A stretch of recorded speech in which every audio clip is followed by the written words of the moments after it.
নৈতিক মানুষ তৈরিই আমার লক্ষ্য। অধ্যক্ষ রাশেদুজ্জামান। একজন নৈতিক শিক্ষায় শিক্ষিত মানুষই পারে একটি সমাজকে বদলে দিতে, এমনকি একটি দেশকেও।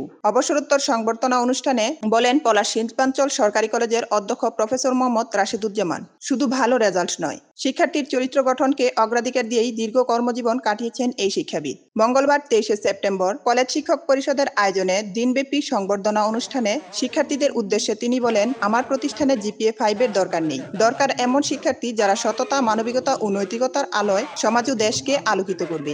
অনুষ্ঠানে সংবর্ধিত হন মনোবিজ্ঞান বিভাগের মোহাম্মদ মফিজুল ইসলাম, ভূগোল ও পরিবেশ বিভাগের মোহাম্মদ মতিউর রহমান, রসায়ন বিভাগের হোসনে আরা বেগম, সমাজবিজ্ঞান বিভাগের প্রধান মোহাম্মদ মনির হোসেন, ইংরেজি বিভাগের মোহাম্মদ সুলাইমান আলী এবং অফিস সহায়ক জাহানারা বেগম এবং তাদের হাতে ক্রেস্ট উপহার তুলে দেওয়া হয়।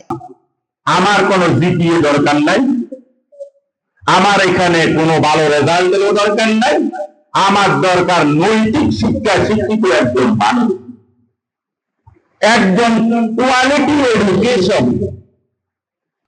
যদি একটা কলেজে 1000 স্টুডেন্ট ডিসিপ্লিন থাকে, বাকি 50,000 এমনি হয়ে যায়। আমি কি বোঝাতে পারলাম কিনা?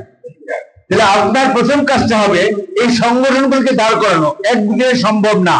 সভায় সভাপতিত্ব করেন অধ্যক্ষ প্রফেসর মোহাম্মদ রাশেদুজ্জামান। সঞ্চালনায় ছিলেন সমাজবিজ্ঞান বিভাগের প্রধান মোহাম্মদ জাকারিয়া মাহমুদ। প্রধান অতিথি নরসিংদী সরকারি কলেজের অধ্যক্ষ প্রফেসর মোস্তাক আহমেদ ভুইয়া বলেন, নৈতিক শিক্ষা মানে একজন মানুষকে সহজ সরলভাবে ভালো মানুষ হিসেবে গড়ে তোলা। ভালো মানুষ ছাড়া পরিবার, সমাজ কিংবা দেশ এগুতে পারে না। বিশেষ অতিথি ছিলেন নরসিংদী সরকারি কলেজের সাবেক উপাধ্যক্ষ প্রফেসর মোহাম্মদ সিরাজউদ্দিন ভুইয়া। বক্তব্য দেন মোহাম্মদ আব্দুর রশিদ, ইমদাদুল হক নিজামী, ভুইয়া মহিদুল ইসলাম, নাজমুন নাহার শিউলি ও আসাদুল্লাহ। তারা বলেন 2020 সালের জানুয়ারিতে অধ্যক্ষ হিসেবে যোগ দিয়ে রাশেদুজ্জামান কলেজের ব্যাপক পরিবর্তন আনেন। সরকারি বিধি মেনে শিক্ষার্থীদের টিউশন ফি 500 টাকা থেকে কমিয়ে আনেন মাত্র 20 থেকে 25 টাকায়। চালু করেন ছাত্র কল্যাণ ফান্ড। গত বছর সেই ফান্ড থেকে 2 লাখ টাকা বিতরণ হয়েছে, যা কলেজের ইতিহাসে প্রথম। শ্রেণীকক্ষে সিসিটিভি ক্যামেরা, সুবিশাল লাইব্রেরি, উপস্থিতি ব্যবস্থার ডিজিটাল মনিটরিং, অভিভাবক শিক্ষক সমন্বিত তদারকি, দুর্বল শিক্ষার্থীদের জন্য আলাদা পাঠদান সহ সহপাঠ কার্যক্রম চালু করেন তিনি। অধ্যক্ষ বলেন, বাংলাদেশের প্রতিটি শিক্ষার্থী মেধাবী, কিন্তু সঠিক মনিটরিং না থাকার কারণে তাদের মেধা বিকশিত হয় না।